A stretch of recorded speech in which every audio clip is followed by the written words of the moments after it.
The Who, Star Magic Princess na Loyalty Awardee for 2025, inaabangan.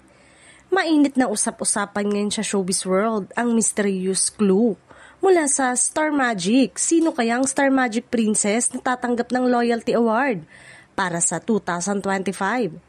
Sa official teaser ng Star Magical Christmas, binanggit na isang Star Magic Princess ang pararangalan bilang Loyalty Awardee at mula noon ay hindi na tumigil ang mga fan theories, hula at excitement sa social media. Sa X at TikTok, kaliwat ka ng pangalan ang lumulutang mula sa mga young actresses na matagal ng kapamilya at consistent sa kanilang mga project.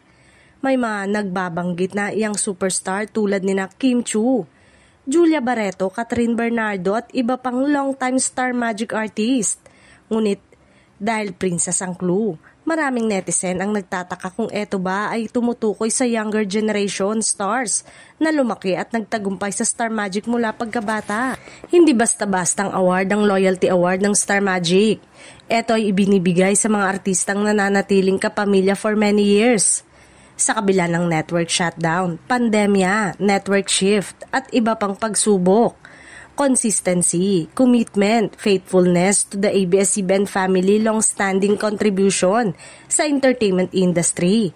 Kaya naman, sino man ang kikilalaning Star Magic Princess Loyalty Award ay siguradong isa sa pinakamahalagang mukha ng Kapamilya Network.